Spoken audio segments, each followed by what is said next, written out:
Hey parents, when it comes to being a parent, there's nothing more devastating than watching your little ones get sick. It's one thing if they're getting sick every 6 months or a year or so, but seeing them sick, it seems like every other month or more frequently, and they just can't seem to get over it completely before they get sick again and again and again, especially in this season. It can be truly heartbreaking as a parent, especially if they can't tell you how they're feeling or if they can't talk yet. What makes it worse is when you hear the dreaded words from your pediatrician, ear infection or sinus infection or bronchitis or RSV. This can be so scary as a parent because you don't know what to do or where to turn next. So, what we see as pediatric chiropractors, more and more kids are getting sick more often and more severely. And we attribute this to something that we call the perfect storm. The perfect storm is where we see kids that have a more stressful entrance into this world with a more traumatic birth, with more interventions. They start to show struggles earlier on than other kids.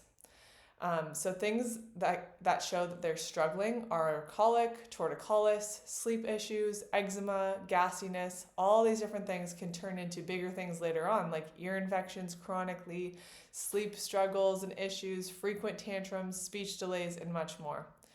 Now, with kids getting sick not only more frequently but more severely, this brings us to the main topic that I want to talk to you about today at hand, and that is antibiotics. These are probably the most overprescribed and potentially misused prescriptions out there. For years, the traditional pediatrician approach has been to watch and wait and see how the kiddo gets through it. But now, what we're seeing, at even the sight of potential fluid in the ears, some pediatricians are giving out doses of antibiotics to kids without clearly describing the effects those antibiotics would have on their developing immune systems and guts. So we're not hearing the pros and the cons to the whole story with antibiotics. In fact, research has shown that antibiotics aren't really that effective at clearing out ear infections and most infections. Do you want to know why? Antibiotics kill bacteria, good and bad. If your child is suffering from a viral infection, antibiotics will do nothing to combat the virus. Instead, they will actually kill off the healthy bacteria in the gut that the body needs to thrive and build that healthy immune system, especially when it's a child and their immune system isn't fully developed yet. So this is even more crucial to know.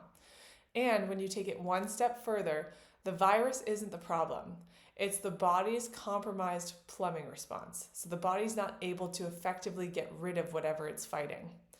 So there's toxins literally everywhere in your environment, and when they get stuck and drainage isn't occurring, this can lead to a buildup and more inflammation, which reduces the innate immune system and leads to more sickness and infections. So we have to look deeper to that root issue, not there's an infection, what do we do?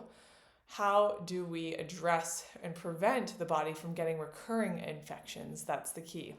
So this is why a highly conservative approach with antibiotics is definitely needed, because they are well overprescribed, as we are seeing in our office and many offices around us that deal with kiddos.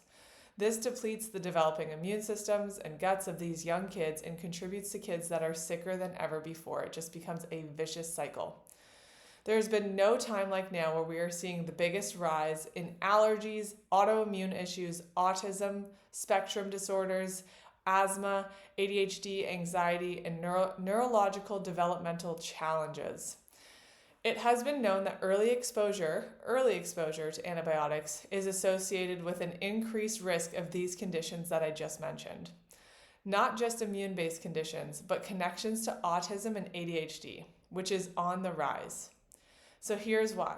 Because the nervous system, which is really stressed out and really out of balance with kids with autism and ADHD, the nervous system relies on the body's ability to be not so bothersome. So when the gut and the immune system have havoc wreaked upon them, so there's a ton of inflammation going on, this creates more inflammation and stress in the brain, and the gut are highly connected. So then this will affect the brain being inflamed and contribute more to things where sensory issues are happening the brain can't handle anymore. So it goes into like a shutdown or fight or flight mode, which has been associated with ADHD and autism. Obesity has also been linked to antibiotics because they disrupt the child's gut and inflammatory pathways. The disruption of the gut microbiome is a big deal. So we should not be taking these prescriptions lightly at all, especially now when we have alternative approaches that do not deplete the gut. They can help get rid of these infections and get the child through them without needing them. So at our office, we like to focus on that root issue, like I mentioned before, ways to increase the child's resiliency to these germs and bacteria so that exposure does not wreak havoc on their systems, because believe it or not, they're going to be exposed to toxins throughout their entire life. Are we just going to put them in a little bubble wrap and not expose them to anything? That's virtually impossible. We're literally made of bacteria and viruses. So it's increasing the body's adaptability to that stress and to those toxins that we're exposed to. We have an amazing thing called the immune system inside of us. It's an innate immune system that's constantly working whether we're thinking about it or not.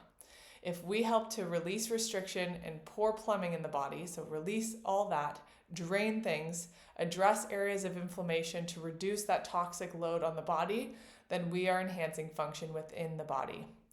Our bodies were designed to heal, given the right circumstances and nutrients and nervous system function. I myself have taken care of a couple of pediatric cases where they were diagnosed with ear infections, and mom decided to not give her children those antibiotics and instead address it naturally with garlic oil, silver, supplements that enhance their immune function, and most importantly, neurologically gentle, focused chiropractic-pediatric adjustments to release that drainage in that upper neck area and help the body adapt and heal. And guess what? The pediatricians genuinely thought that these parents gave their kids the antibiotics when they went back for a follow-up, and they said everything was clear and resolved, and they were in actual disbelief when these parents told them that they did not actually go the antibiotic route. And so clearly there's other options here without depleting the gut and affecting the entire body and putting them at risk for more issues later on. So as a parent, you're given choices every single day. The choices you make now affect your child's development and vitality in the future. So please make an informed decision and ask those questions. Do that research now before just blindly accepting the norm or what everyone else is doing. If you're curious about what I spoke to you about today, you can always give us a call. You can comment on this post. You can reach out to us. We can link you to someone near you that can help you and your child, because this is becoming more and more of a chronic issue. Share this story with your friends and let them know that there are other options out there for your children.